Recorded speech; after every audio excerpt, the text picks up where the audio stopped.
Hi, my name's Christiane Sanderson, and I'm delighted to have been invited by Brighton Partnership to deliver a training on the 3rd of February in 2024 on working with survivors of child sexual abuse.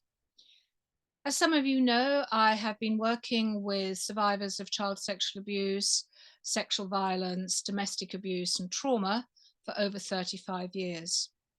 A lot has changed since I first started working in this field, but there's still a long way to go. We've had a number of inquiries, such as the ICSA inquiry, that has brought to the attention of the public and to professionals not only the extent of child sexual abuse in a variety of settings, ranging from the family to institutions and in schools, etc. But there's a lot more work to do. I'm delighted to be asked to deliver this workshop because I would like to look at some of the newer, more recent ideas that we have of how to work with survivors and to give participants an opportunity to explore and deepen their understanding of the impact of child sexual abuse. What is interesting to note is that child sexual abuse is most common in families. Often media attention is given to institutional abuse in schools and institutions like the church, etc. But we have to remember that the majority of abuse takes place within the family. Within that, what is also interesting, because it's underreported, is we're beginning to recognize more and more the amount of sibling sexual abuse that occurs. Currently, the estimates for sibling sexual abuse are 3 to 4 times higher than generational sexual abuse, i.e., the sexual abuse of children by adults within a family context. Now, sibling sexual abuse is a little understood area. It's under-researched, it's underreported, and yet it has quite severe consequences. So what I'd like to do in the training day is to offer some deeper understanding of the nature of child sexual abuse, its impact, and its long-term effects, and how that will manifest in the therapeutic process. To understand the nature of child sexual abuse, we need to understand the dynamics that abusers and perpetrators use in order to ensure silence, which in turn will reduce the likelihood of disclosure. Shame is one of the most powerful silencers and is often used by abusers to make the child feel complicit in their abuse. This can have severe consequences whereby survivors blame themselves throughout childhood, right the way through to adulthood, that they are somehow at fault for making this abuse happen. It becomes really important to recognize that this is a distortion of reality. And what is interesting to note, while the actual abuse and the abuse incidents are harrowing and very impactful, one of the biggest impacts is the distortion of reality. So part of the work with survivors is actually to look at how their reality is being distorted and how they can reclaim that. One of the other big impacts of child sexual abuse, as in any violence, is dissociation. And in the research we've done, I've been involved with research with 1 in 4, the charity in London that offers long-term, up to 2 years, low-cost counselling, is actually how well shame and dissociation are understood by practitioners. So the training will focus on these particular dynamics, but also the barriers to disclosure, the fear of not being believed, the lack of memory, and then the neurobiological impact, which is emotional dysregulation, trauma symptoms, as well as how the body keeps the score.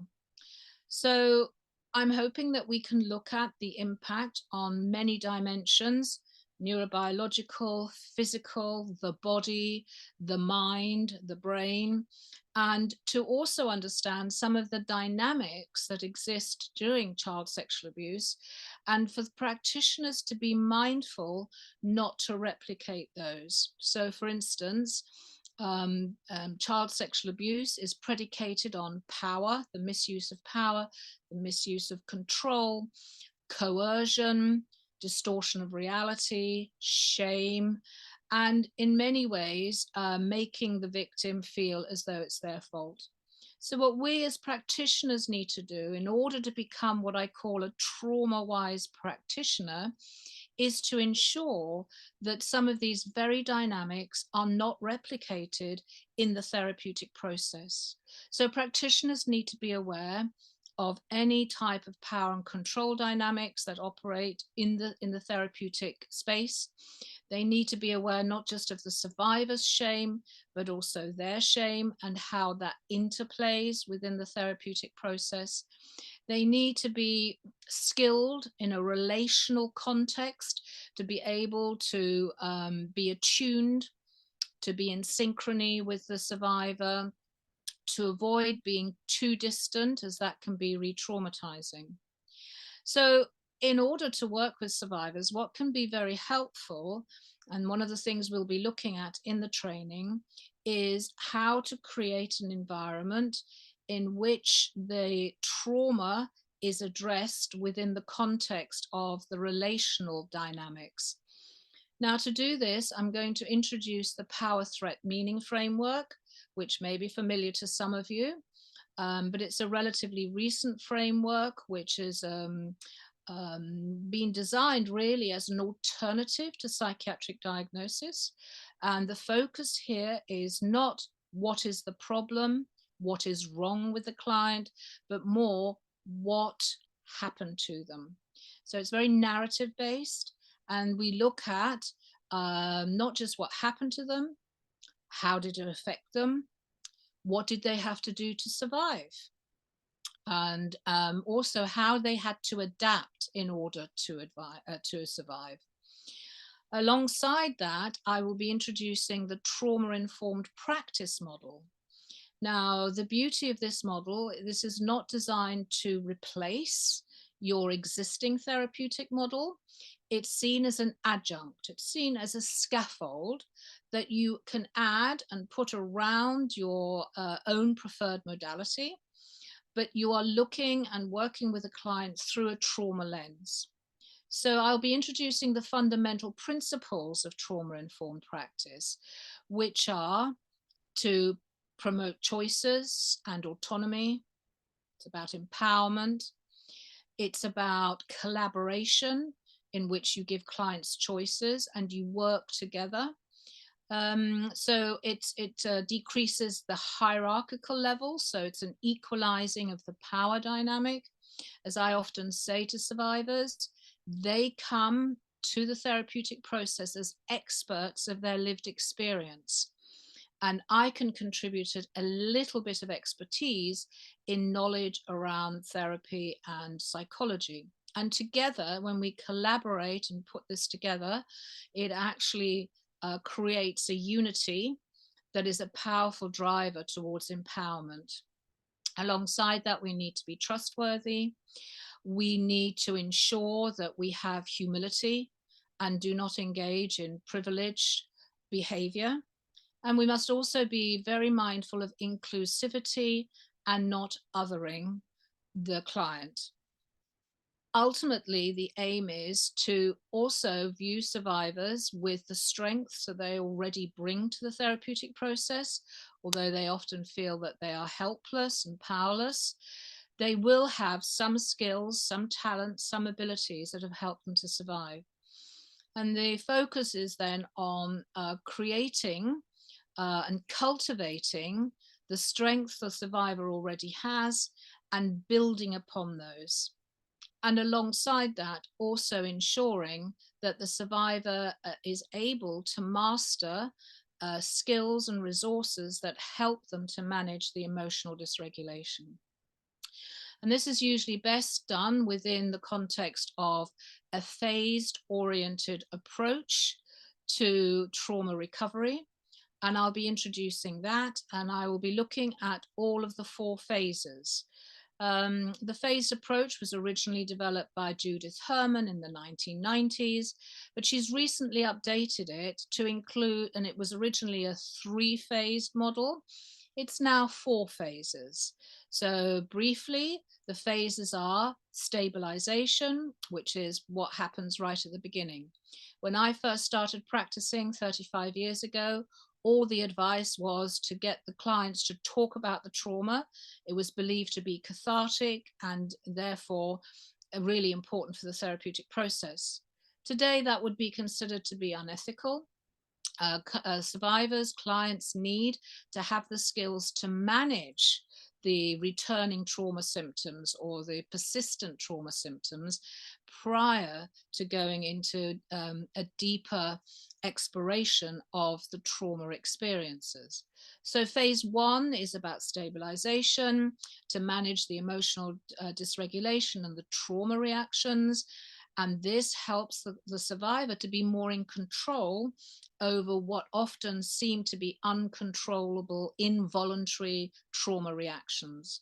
Alongside, we include psychoeducation, again, for the survivor to have a broader understanding of what has happened to them and linking current challenges to the early childhood experiences of sexual abuse.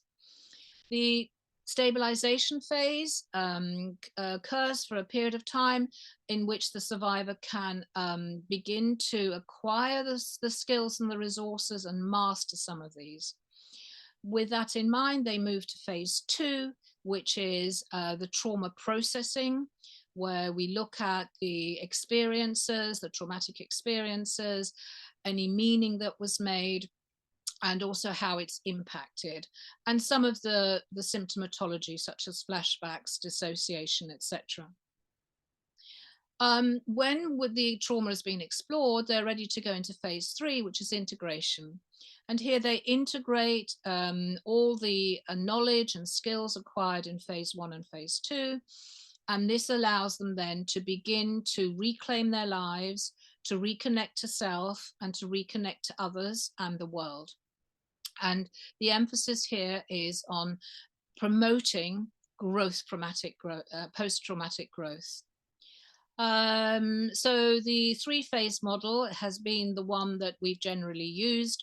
Earlier this year, Judith Herman published a new book called Truth and Repair. And in that, she's added a 4th phase, which is called Justice.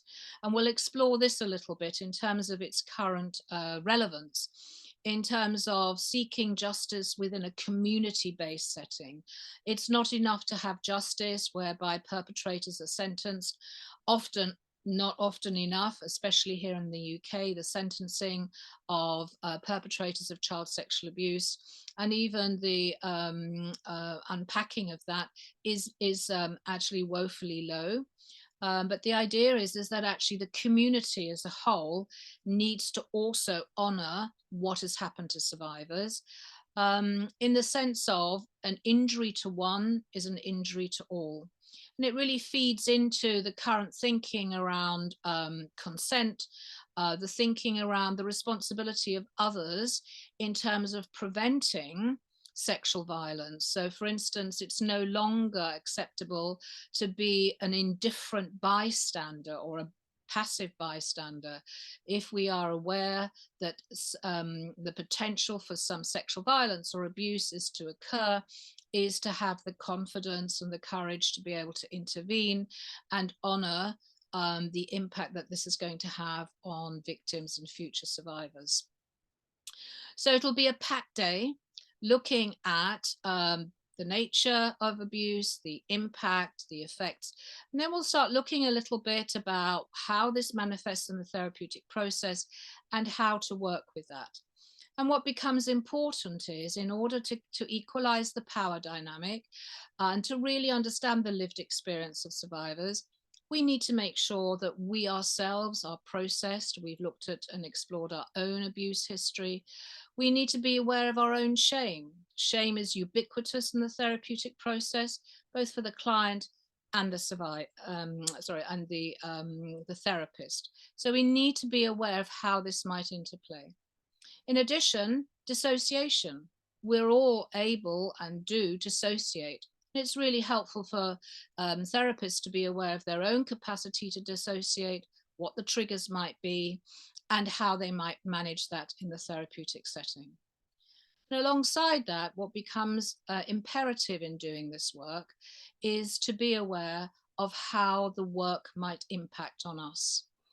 Jung said that the work that we do with our clients needs to impact us. In the absence of that, we become desensitized. We may not hear the story. We may not really appreciate the lived experience. So it's a given that we will be impacted. And I've been doing this for a very long time. And I'm pleased to say I am still impacted by the work, which means that I can remain present with the clients rather than becoming desensitized. So we will look at how we can help ourselves through practitioner self-care to ensure that any impact is managed and that we minimize it so that we can really foster and promote post-traumatic growth in the client, but more importantly, post-traumatic growth for ourselves, called vicarious post-traumatic growth or post-traumatic transformation. And I think with this, being equipped with this, I think practitioners may feel much more resourced in order to resource their clients and turn what is sometimes the most challenging work into the most rewarding work that we can do with people who have a history of child sexual abuse. I'm very much looking forward to this training day in February, and I hope very much that you'll be able to join us. We will be online. You can register and look at the information on the Brighton Therapy web pages. And I very, very much look forward to welcoming you in February. Thank you.